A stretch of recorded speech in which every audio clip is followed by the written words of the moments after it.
To Worldwide Wisdom this morning, and today we're learning about the antidote to suffering. Can you imagine if there was something that would prevent suffering?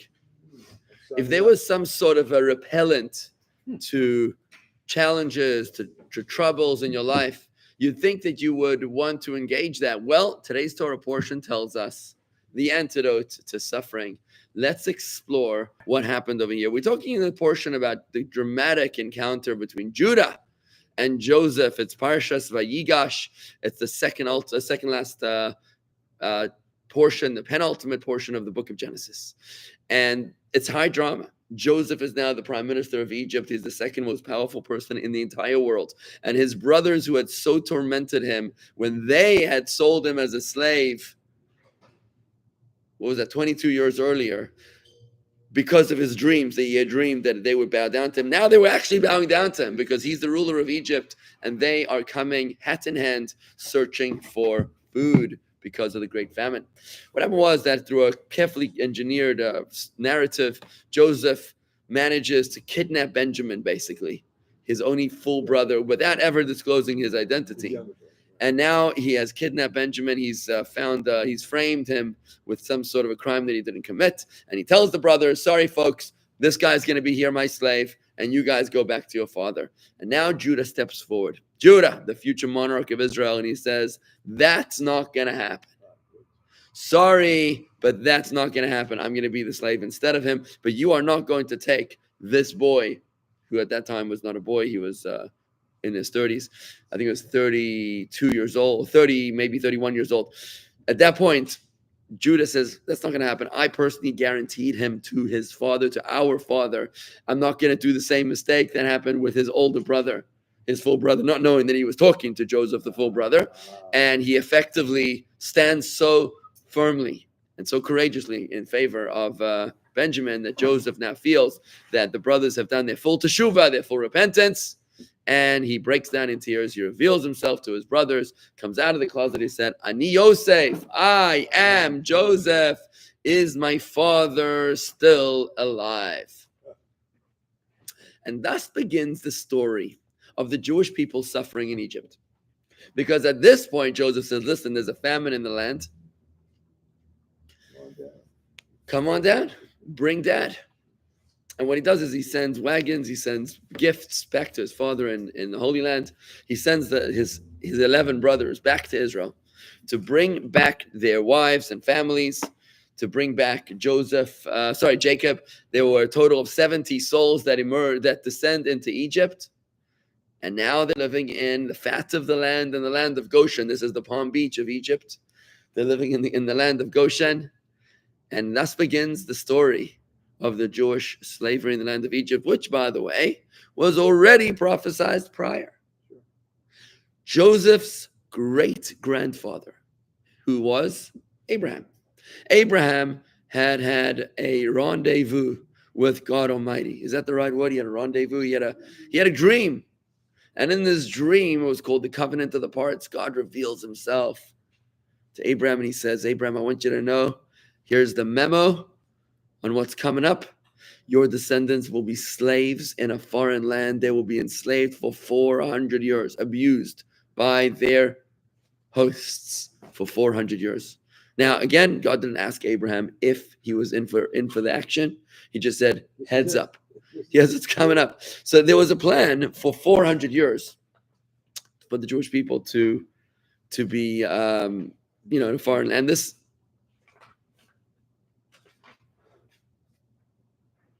This story happened. The 400 years count actually begins when Isaac is born.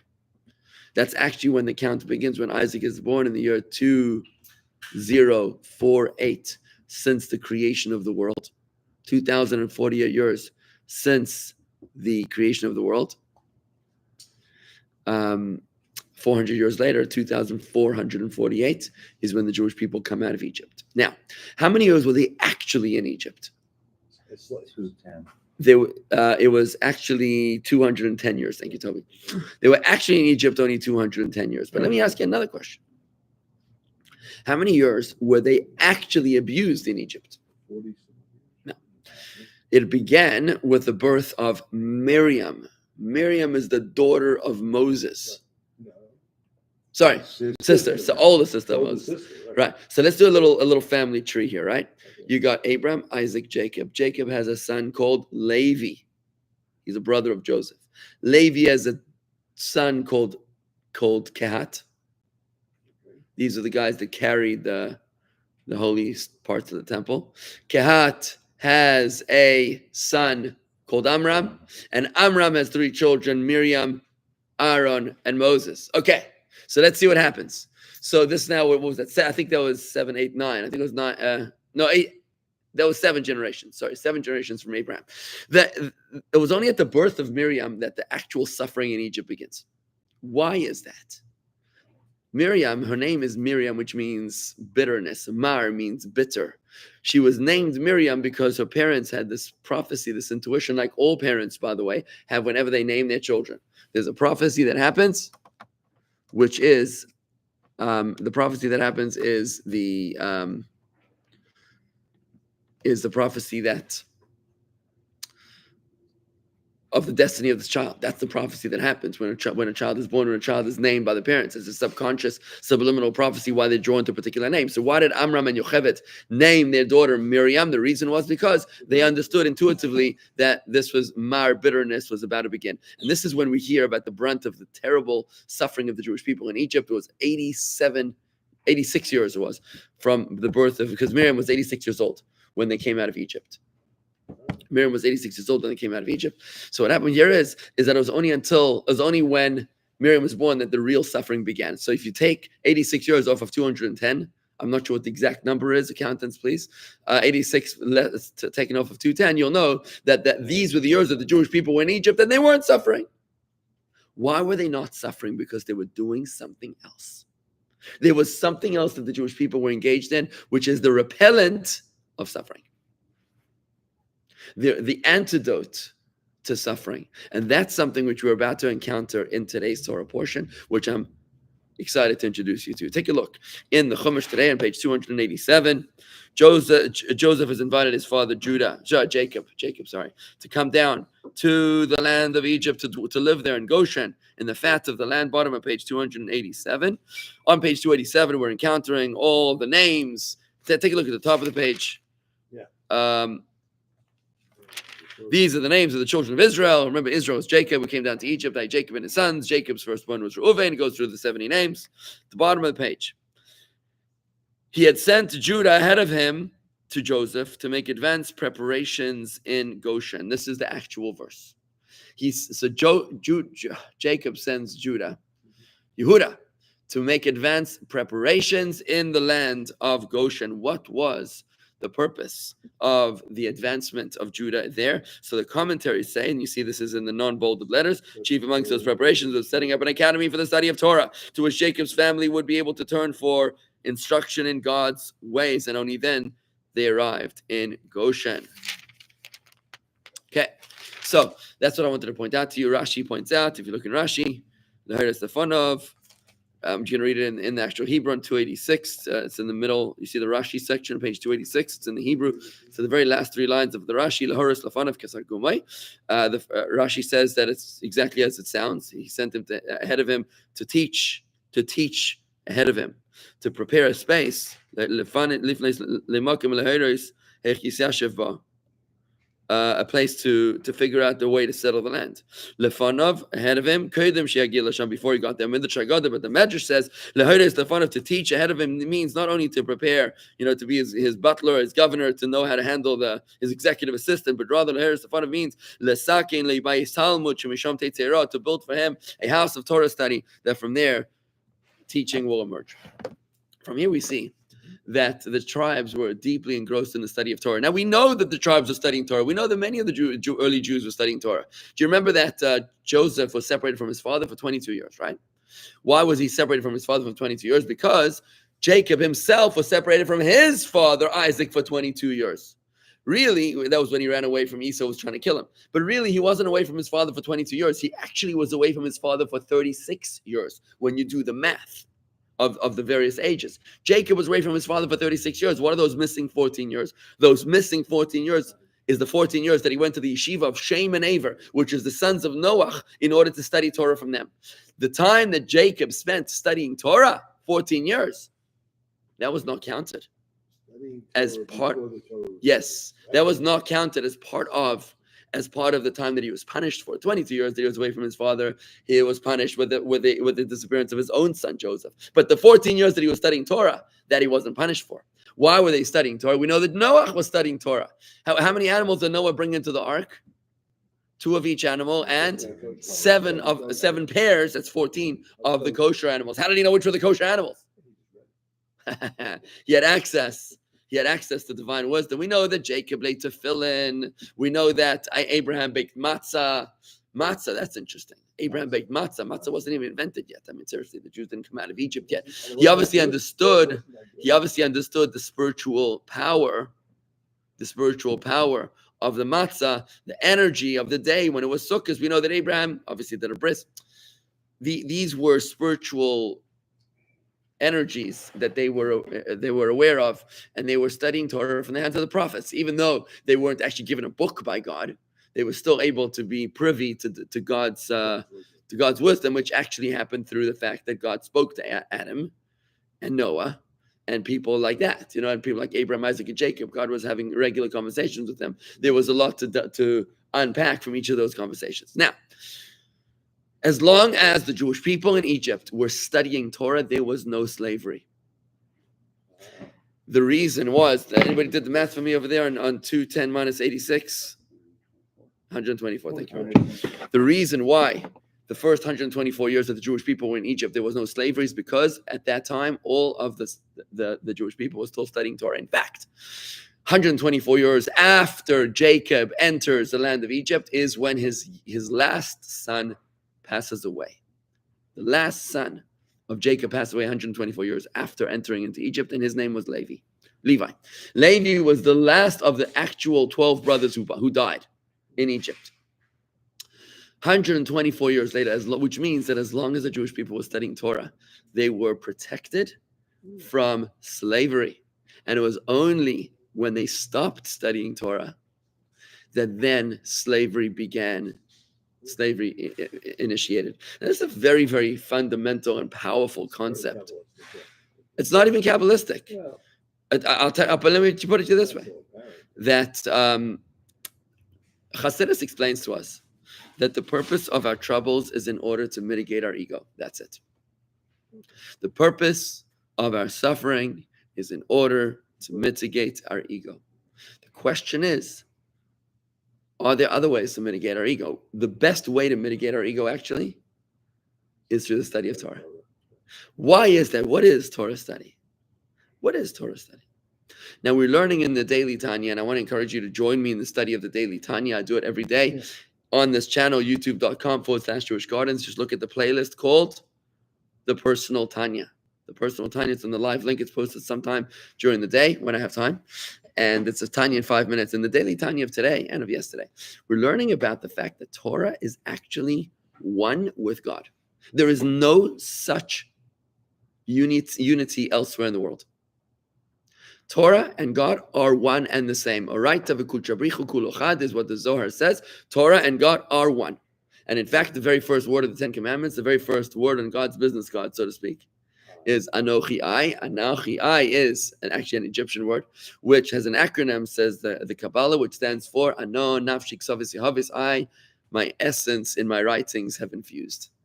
God has captured his essence into his writings. And that's why Tanya today tells us that Torah is compared to water. Why is Torah compared to water? Because just like water, in a waterfall, what Angel Falls, right? The water starts very, very, very, very high up, and it goes very, very, very low down. It's the same water. It's just it's gone from a very high place to a very low place. That's why Torah is compared to water, because the very same Torah, which is spiritual, lofty, abstract, and godly, a piece of God's wisdom, when it manifests in a cow and a donkey and a merger and acquisition, when it manifests in a transaction, in a border, in a dispute between neighbors, friends, or brothers, it's the exact same wisdom. So when we study Torah, what actually is happening is that we're connecting with the will of God. When we surrender, think about this for a moment. When you study Torah and you don't understand what's going on, you have a choice. You can either say, this is stupid, I'm done. Or you can say, this is too hard. I'm not interested in doing things that are hard. I'm too old for this. Think about that, right? Think about that. Or you could say, this is Torah study. And this is oxygen for my soul.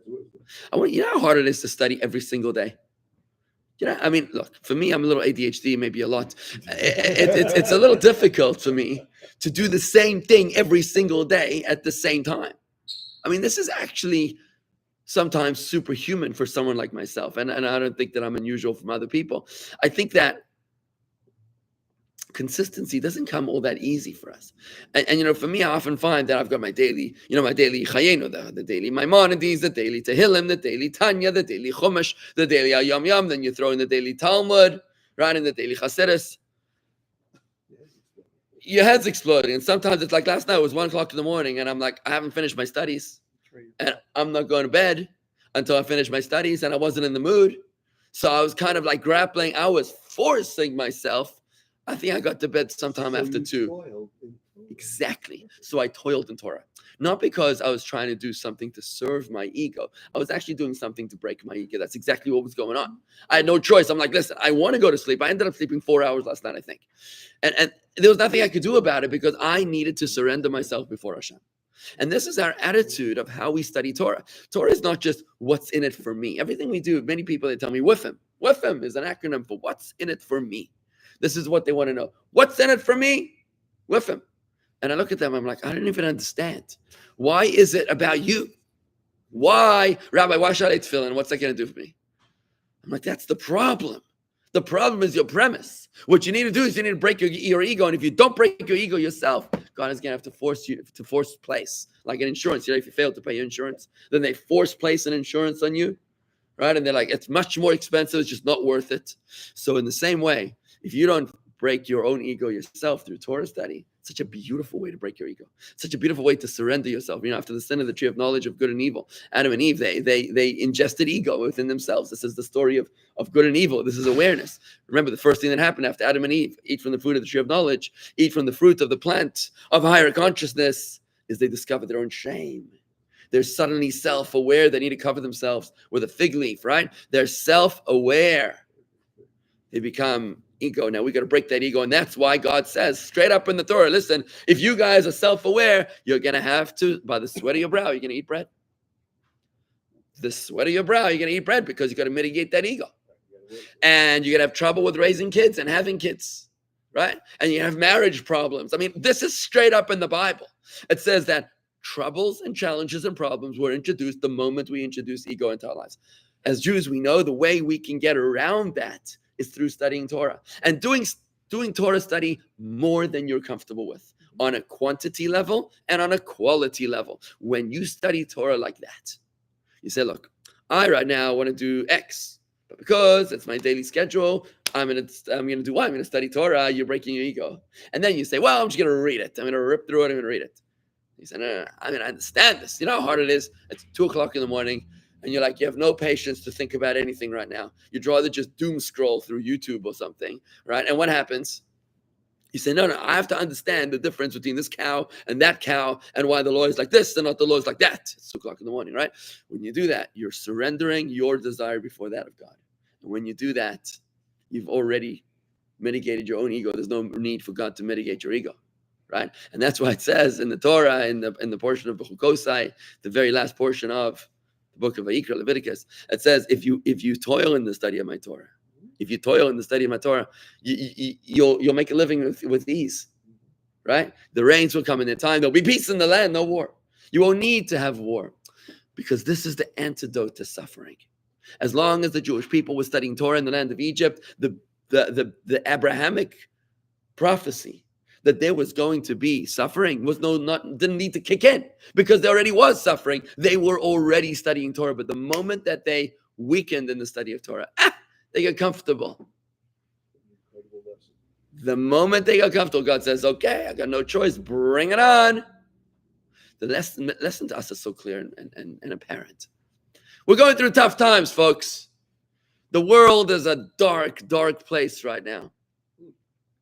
There's more anti-Semites than we can keep up with. United Nations was asked the other day. Asked the other day if they could name the entity that is sabotaging all the aid trucks into Gaza. They don't know. They're not sure. They have to confirm. They have to check with UNRWA. That's a true story. You go watch the video. I'm going to post it today. Another time they were asked if why it is that it takes when there's any perceived attack against Israel, within 30 seconds flat they go all the details. But whenever there's an attack on Israel, it's months, weeks, days before there's any even forget condemnation. That's never going to happen. But even an awareness of what happened. How is it that you got such? They're like, we don't know. We're going to check with UNRWA. We don't know. So we're just living in dark times, folks. And you don't have to be a passive spectator, folks. Be like Judah. Be a Maccabee. Be like Judah. You know what the Jews were doing during the Greek story? You know why we beat and drove out the Greeks? Because they were playing dreidel. What were they doing with the dreidel? The dreidel was the decoy when the Jewish people were studying Torah and the Greeks had forbid the study of Torah. And they were coming, they would to hide the books and take it the dreidels. It was this study of Torah that mitigated the decree of the Greek conquest. And God said, oh, you know what? You don't actually need to be suffering from the Greek conquest because you're studying Torah. And you're pushing yourself. They were studying Torah to the point of self-sacrifice. I mean, seriously, the Greeks saw there was a sentry on guard. Can you tell yourself the last time you studied Torah to the point that it endangered your life to study Torah? Think about that. Are you willing to study Torah to that degree? Now that's a Jew, and that's a wrap. Let's mitigate the darkness. Have a good day, everybody. Shalom.